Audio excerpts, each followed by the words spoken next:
Quantos têm o texto santo nesta manhã?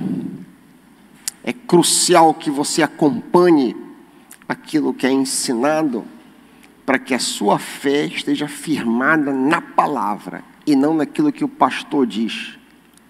É muito importante que a sua confiança, aquilo que você crê, aquilo que você defende, esteja na Bíblia. Não porque o pastor Heiker disse, mas porque a Bíblia ensina isso, amém?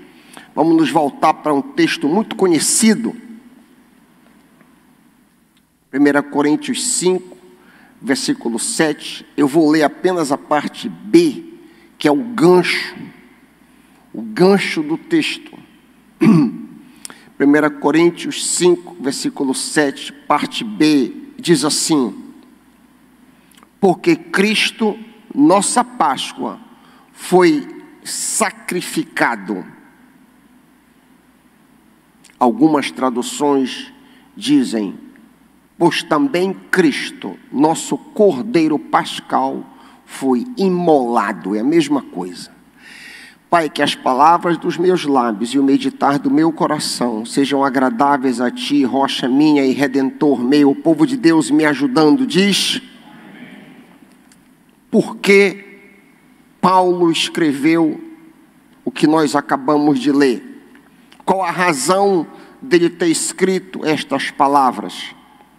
Havia na igreja em Corinto um cristão que estava mantendo relações sexuais com a esposa do seu pai, a sua madrasta. Essa prática era totalmente inaceitável, não apenas no contexto cultural, já era, mas obviamente na igreja. Essa prática era totalmente intolerável, ou deveria ser completamente intolerável, como nós vemos a abertura do capítulo 5, você lança os olhos, você acabou de ler o versículo 7, lança os olhos para o primeiro versículo, 1 Coríntios 5, 1.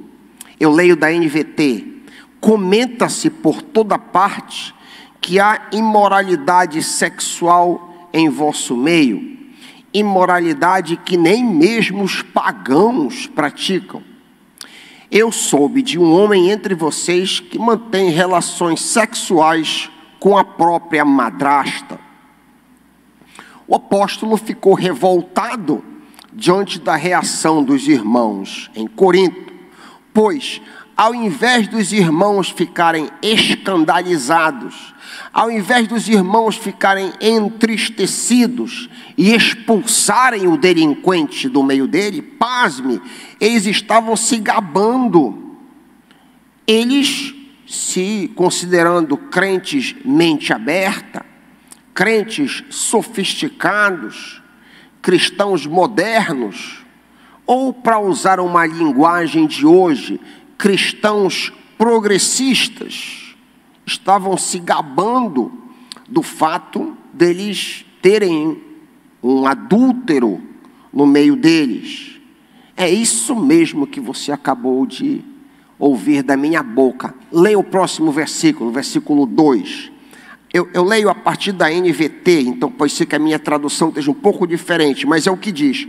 Como vocês podem se orgulhar disso? Pergunta Paulo. Vocês deveriam lamentar e excluir de vossa comunhão o homem que cometeu tamanha ofensa. Algumas traduções usam uma palavra bem forte, tamanho ultraje, tamanha violência moral. Por que Paulo reage de maneira tão forte? Paulo enxerga aqui a possibilidade de Satanás tentar ganhar poder sobre a igreja em Corinto devido à tolerância ao pecado. A igreja verdadeira não deve abrir porta ao diabo tolerando o pecado. Para que a porta da igreja fique trancada a Satanás, quem rouba para de roubar, quem chama palavrão para de chamar. Não entristeçam o Espírito Santo. Eu estou lendo Efésios 4, 27 a 31. Livrem-se de toda amargura, de toda de todo tipo de pecado. É assim que a igreja mantém a porta fechada ao inimigo. É assim que a igreja se mantém pura. Muitos alegam que Deus é amor, e é verdade isso.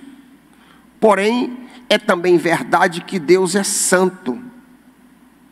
Um Deus que tolera pecado não é santo, não é o Deus da Bíblia. O Deus das Escrituras, o único Deus verdadeiro, detesta pecado. Jesus Cristo era amoroso, mas também santo. Jesus era perdoador, mas também justo. Você sabia que Jesus odiava pecado? Se sabia, você pode provar isso na Bíblia? Eu sempre pergunto isso nas minhas classes de integração. São crentes que vêm de várias igrejas, eu pergunto isso. 99% dos crentes desconfiam, de fato Jesus odiava, porém não conseguem provar na Bíblia. Pois eu vou te mostrar onde está isso nas Escrituras. Marca na tua Bíblia o ódio de Jesus ao pecado. Hebreus 1:9, parte A. Hebreus 1:9. Diz em Hebreus 1:9, primeira parte, Jesus amava a justiça ou a santidade e odiava o pecado. Algumas traduções: amaste a santidade e detestastes a iniquidade. Então, um Deus santo é amoroso, porém detesta o pecado. E uma prova irrefutável de que nós amamos a Deus é odiarmos o pecado em nós mesmos. Todo aquele que tem pecado de estimação, todo aquele que não luta para se libertar de todos os seus pecados, todo aquele que não quer abrir mão de sua própria vontade para fazer a vontade de Deus, este não ama a Cristo. Você acha que você ama Jesus? É uma pergunta. Como ter certeza? Como você pode ter certeza no seu coração que você ama Jesus? Está aqui a chave. João 14:21. João 14:21. Aquele que tem os meus mandamentos e obedece, esse é o que me ama. Então você luta para obedecer, então você ama o Senhor. É interessante que ele não diz, graças a Deus, aquele que cumpre todos os meus mandamentos, porque nenhum de nós consegue, nenhum de nós é perfeito, mas aquele que está lutando para obedecer, aquele que está tentando se ver livre dos seus pecados, esse é o que me ama. Voltando à igreja em Corinto, o apóstolo Paulo comanda que os crentes expulsem da igreja o adúltero incestuoso, para que ele seja entregue ao diabo.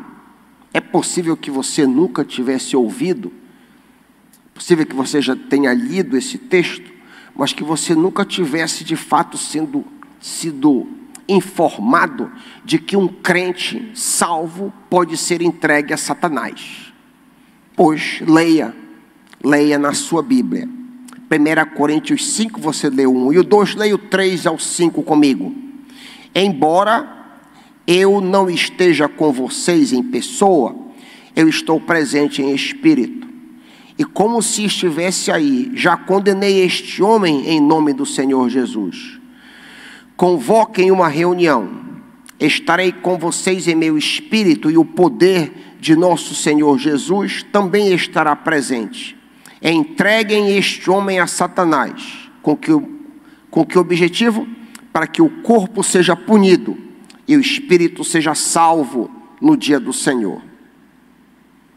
Que texto forte, hein? Que texto forte. Há uma grande necessidade de nós entendermos as palavras do apóstolo Paulo aqui pronunciadas. A disciplina na igreja é muito importante para mantê-la pura. Quando pecados escandalosos, quando pecados notórios, quando os pecados públicos entram na igreja, como nós vemos aqui na igreja de Corinto, a nossa postura deve ser, em primeiro lugar, nos entristecer, lamentar. A nossa postura deve ser ficar envergonhado, ficar triste. Escândalos devem nos deixar muito cabisbaixos e tristes. Em segundo lugar, a pessoa que comete pecados notórios, públicos, escandalosos, deve ser expulsa da igreja, como nós acabamos de ler neste texto. Paulo diz que entregou este irmão ao diabo. Com que objetivo? Você pergunta. A razão era que este homem se arrependesse de seu pecado e não perecesse no inferno. Quando um crente se envolve com pecado e não se arrepende, ele sai debaixo da boa mão de Deus e vem para baixo da mão de Satanás. Ele sai da área de atuação do Senhor e vem para baixo da atuação do inimigo. A área de atuação do Senhor, a área em que Deus está trabalhando, o território do Senhor, é o território da santidade, da pureza, da humildade, do perdão, da bondade, do domínio próprio, da fidelidade, da paciência, do amor e coisas semelhantes. O território, por outro lado, de Satanás, a área onde Satanás age, em primeiro lugar, é o orgulho. O orgulho é o carro-chefe. O orgulho é o principal elemento onde Satanás trabalha na vida de todos nós. Temos que ter cuidado. Além disso, Satanás também trabalha no meio do ciúme, porfia, arrogância, não conceder perdão, inveja, lascívia, ira, falta de domínio próprio e posturas semelhantes. Quando um crente trafega sem arrependimento no território do diabo, ele vem para baixo do poder e influência do inimigo. Além do exemplo que nós acabamos de ver aqui em Corinto, este crente imoral que foi entregue a Satanás, existem outros exemplos de crente que é entregue ao diabo. Eu espero que vocês fiquem chocados, porque isso não é, eu nunca ouvi alguém pregando isso aí, embora esteja na Bíblia, mas é um tanto raro. Eu, na minha experiência, nunca ouvi isso.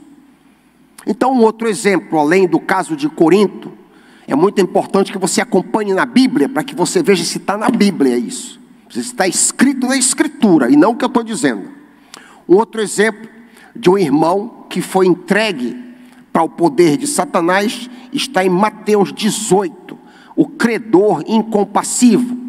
Vocês conhecem essa história muito bem. O camarada é perdoado uma quantidade absurda, uma dívida absurda, e ao sair do tribunal onde ele foi perdoado, ele encontra um companheiro. Ele é perdoado R$1 trilhão, e ele encontra um colega que devia para ele R$200. Ele agarra o camarada e diz para o cara pagar ele. Eu vou ler apenas a parte final do credor incompassivo, porque é um tanto longa a parábola. Eu vou ler a partir do versículo 32. Acompanha comigo, a partir do 32. Então o Senhor, o rei, chamou o homem cuja dívida ele havia perdoado e disse: servo mau, eu perdoei sua imensa dívida, porque você me implorou. Acaso não devia você ter misericórdia do seu companheiro, como eu tive misericórdia de você? Irado, o Senhor mandou o homem à prisão para ser torturado, até que lhe pagasse toda a dívida. Nos interessa esse ponto final. Jesus: assim também, disse Jesus, meu Pai Celestial fará com vocês, caso se recusem a perdoar de coração aos seus irmãos. Da mesma maneira como aquele camarada foi entregue aos torturadores, Jesus disse: assim também meu Pai, falando com os discípulos, meu Pai vai fazer com você, se você não perdoar. Torturadores. Eu tenho visto na minha experiência pastoral, alguns irmãos muito aflitos, irmão que não perdoa o outro anos, com depressão, com aflição variada. Aqui ali eu desconfio que aquele cara está debaixo da tortura do inimigo. Eu não estou dizendo, notem bem, para registro, que toda depressão, é opressão maligna. Não estou dizendo isso. O que eu estou dizendo é que em alguns casos, pode ser que essa pessoa tenha sido entregue nas mãos do inimigo porque não perdoou o outro.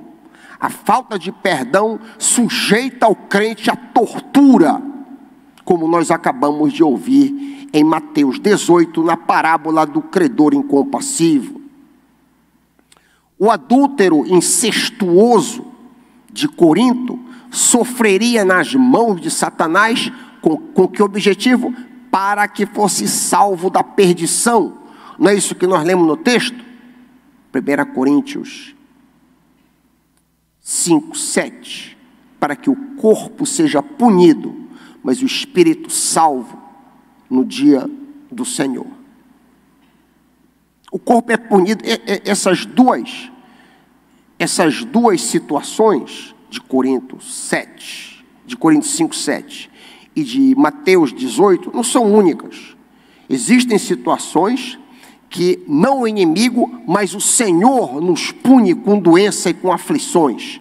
Por exemplo, 1 Coríntios 11, 30 a 32. Acompanha comigo na tua Bíblia, para você se certificar.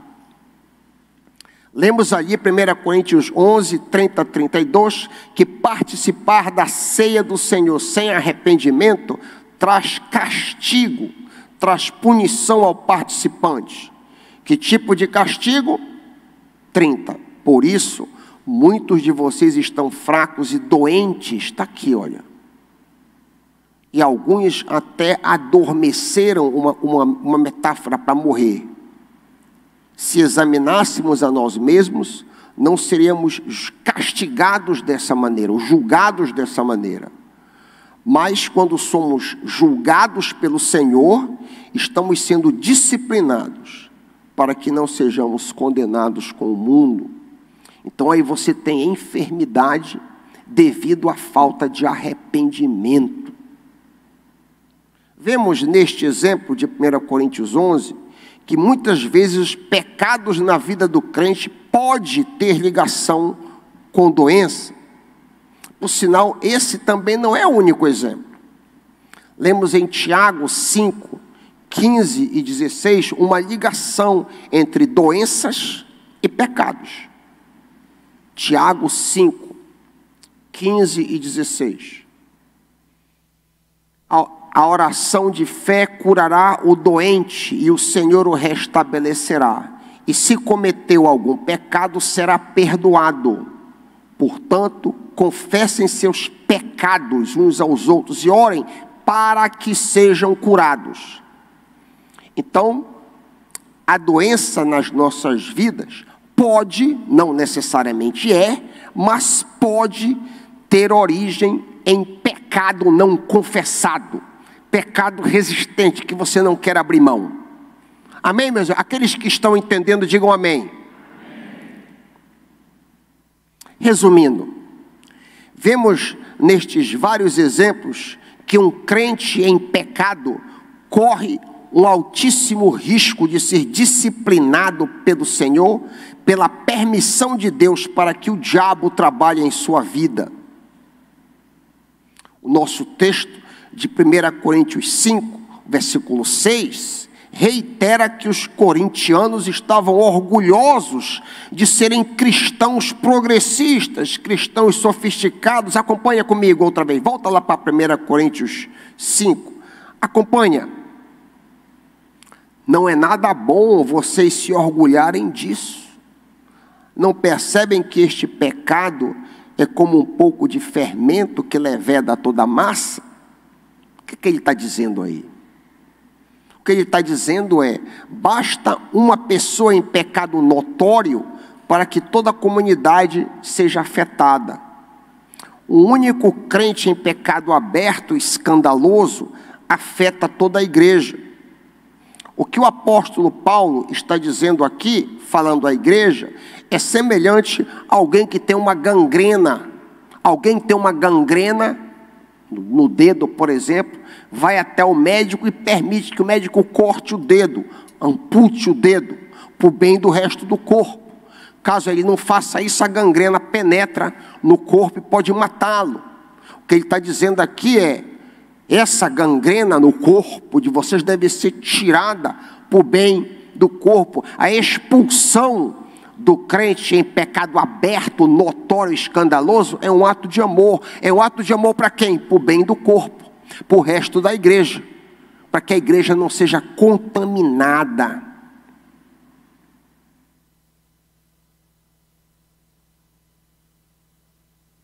Livrem-se do fermento velho. Próximo versículo 7, vocês leram o 6 comigo, olha o 7.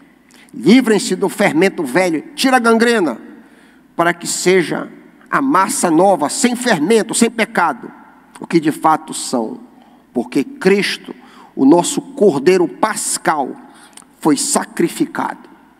O sacrifício de Jesus é precioso demais, o sangue de Jesus é demais valoroso, para que vocês tratem de uma maneira leve pecados abertos. Durante a celebração da Páscoa judaica, a casa tinha que ser limpa de todo o fermento. O fermento era um símbolo do pecado, e os judeus deveriam estar limpos de pecado para poderem festejar o livramento que Deus deu a eles no Egito. A presença de pecados tornava a celebração inaceitável a Deus. Da mesma forma, e aqui está o paralelo, o culto cristão deve ser rendido ao Pai sem pecados notórios no meio da Assembleia. Há diversos paralelos entre a Páscoa judaica e a celebração da Ceia do Senhor, o memorial mais significativo do sacrifício do Cordeiro de Deus. Eu queria colocar diante de vocês alguns desses paralelos. O paralelo da Páscoa dos judeus e a ceia, a celebração da ceia do Senhor, o sacrifício do Cordeiro Jesus Cristo. Jesus transformou a Páscoa dos judeus na ceia, na mesa que nós vamos celebrar dentro de alguns instantes. Vários paralelos podem ser vistos claramente entre essas duas festas. Em primeiro lugar, na celebração da Páscoa, os judeus recontavam a história do êxodo do Egito, de como Deus os livrou da escravidão. Na Santa Ceia, Jesus entregou-se como cordeiro dado por nós para nos livrar da escravidão do pecado. Satanás era representado pelo faraó, o opressor físico do povo de Deus. Moisés, o libertador dos israelitas, era um arquétipo do Messias que viria. Jesus já veio e nos libertou da opressão espiritual de Satanás. Desta forma, Cristo nos libertou das trevas para a sua maravilhosa luz. Nós lemos as lindas palavras do apóstolo Paulo em Colossenses 1, 13 a 14. Pois ele, Jesus, nos resgatou do domínio do pecado, das trevas, e nos transportou para o reino do seu Filho amado, em quem temos redenção, a saber, o perdão de nossos pecados. Segundo paralelo entre a Páscoa judaica e a mesa, a ceia do Senhor. A Páscoa judaica começava com o repartir do pão e ação de graças pelo vinho. Na Santa Ceia, Jesus usa esses mesmos elementos para se referir a seu próprio corpo e seu sangue. O pão sem fermento na Páscoa judaica é uma representação física do corpo de Jesus sem pecado. A Bíblia apresenta frequentemente o fermento como símbolo do pecado. A remoção do pecado das vidas é algo que só Deus pode fazer. E isso foi feito pelo Cordeiro Pascal, o nosso Senhor Jesus Cristo. Terceiro paralelo. Na Páscoa judaica, havia uma antecipação da vinda do Messias pela cadeira vazia que era deixada e o copo de vinho colocado à mesa para Elias, o precursor do Messias. Todavia, Jesus afirmou que João Batista era o Elias e que ele, Jesus, era o Messias. Imediatamente após a transfiguração, lemos em Mateus 17, 9 a 13. Mateus 17, 9 a 13, se você quiser acompanhar comigo esta elucidação profética que o Senhor Jesus fez. Depois da transfiguração, desciam do monte. Jesus lhes ordenou: não contem a ninguém o que vocês viram, até que o Filho do Homem, ele mesmo, tenha sido ressuscitado dos mortos. Os discípulos perguntaram: então por que os mestres da lei dizem que é necessário que Elias venha primeiro? Jesus respondeu: de fato, Elias vem e restaurará todas as coisas, mas eu lhes digo, Elias já veio e eles não o reconheceram, mas fizeram com ele, Elias, tudo o que quiseram. Da mesma forma, o Filho do Homem, Jesus, será maltratado por eles. Então os discípulos entenderam que era de João Batista que ele havia falado. João Batista era, por assim dizer, um símbolo do remanescente do espírito de Elias. 4. Na Páscoa judaica, até o dia de hoje, um pedaço da coxa da ovelha fica sobre a mesa como lembrete do sacrifício de um animal. Era o lembrete de que um animal foi sacrificado para que houvesse livramento da morte. Paulo declara que Cristo foi sacrificado, o nosso Cordeiro Pascal. Assim, por causa do sacrifício de Jesus, nós somos livres do diabo, da condenação do pecado, pois nenhuma condenação há para aqueles que estão em Cristo Jesus. Amém? Romanos 8, 21. Quinto, na Páscoa judaica, a refeição era para ser comida às pressas. Lemos as palavras de Moisés: assim, pois, o comereis, os vossos lombos cingidos, os vossos sapatos nos pés, o vosso cajado na mão, e comereis apressadamente. É a Páscoa do Senhor. Aquela celebração seria o começo da jornada para a liberdade dos judeus. A celebração da Santa Ceia, nós somos lembrados que nossa liberdade, nossa jornada para a liberdade aconteceu há 2000 anos atrás. Não foi coincidência o fato de que Jesus Cristo, o Cordeiro de Deus, foi sacrificado justamente no dia da Páscoa dos judeus. Quando Jesus estava na cruz, entre meio-dia e 3 horas da tarde, nas centenas, milhares de casas em Israel estavam matando um cordeiro. Isso não é coincidência, é proposital. Ele era o Messias, o Redentor da nação Israel e do mundo inteiro. Todo aquele que coloca sua confiança nele obtém liberdade das garras de Satanás, representado por Faraó no caso do Egito. Ademais, os que recebem a Cristo escapam da ira de Deus, vê-se que ele passa por cima de nós, pois Jesus é a nossa Páscoa. Páscoa quer dizer passar por cima. A nossa Páscoa, todavia, não está completa sem a ressurreição. A ressurreição é o elemento mais importante do cristianismo. E as páginas do Novo Testamento não cessam de dizer que Jesus é a nossa Páscoa e a nossa ressurreição. E é o que nós estamos celebrando nesta manhã. O resumo dos evangelhos, o resumo do evangelho, inclui a ressurreição. Ele morreu pelos nossos pecados, diz Paulo, foi sepultado e ressuscitou para a nossa redenção.